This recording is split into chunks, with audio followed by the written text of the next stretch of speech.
సుమారు 15,000 సంవత్సరాలకు పూర్వం హిమాలయ పర్వతాల్లో ఒక యోగి ప్రత్యక్షమయ్యారు. ఈయన ఎక్కడి నుంచి వచ్చారో ఎవరికీ తెలియదు. ఆయన పుట్టుపూర్వత్రాలు ఏమిటో తెలియదు, కానీ ఆయన అసాధారణంగా కనిపించారు. అందుకని ప్రజలక్కడ గుమిగూడారు. ఆయన ఏదో అద్భుతం చేస్తారని వారు ఎదురు చూశారు, కానీ ఆయన ఏమీ చేయలేదు. అలా నిశ్చలంగా కూర్చున్నారు. కేవలం 7 మాత్రమే అక్కడున్నారు. ఈ 7 ఇదే ఒక అద్భుతం అని గుర్తించారు. ఎందుకంటే భౌతిక తత్వాన్ని దాటిన వారే అలా నిశ్చలంగా కూర్చోగలరు. మేము ఊహించలేనిదేదో మీరు అనుభూతి చెందుతున్నారు, మాకు కూడా ఇది బోధించండి అని వారు ఆయన్ని వేడుకున్నారు. ఆయన వారికి కొన్ని సరళమైన ప్రక్రియలను ఇచ్చి, మీరు సంసిద్ధమవ్వండి, అప్పుడు చూద్దాము అని అన్నారు.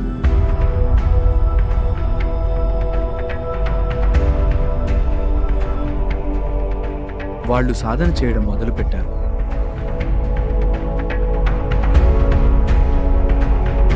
నెలలు సంవత్సరాలయ్యాయి, సంవత్సరాలు దశాబ్దాలయ్యాయి, 84 సంవత్సరాలు గడిచాయి. ఒకరోజు ఈయన వారిని చూశారు. ఈ 7 ఎంతో తేజోపాత్రులుగా ఉన్నారు. ఆయన సహజమైన ప్రకృతి ధర్మాలు శాశ్వతమైన నిబంధనలు కావు అన్న విషయాన్ని మానవాళికి గుర్తు చేశారు.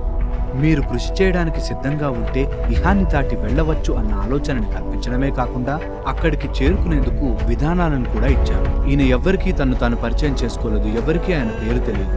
అందుకని ఆయన ఆదియోగి అన్నారు. ఆదియోగి అంటే మొట్టమొదటి యోగి.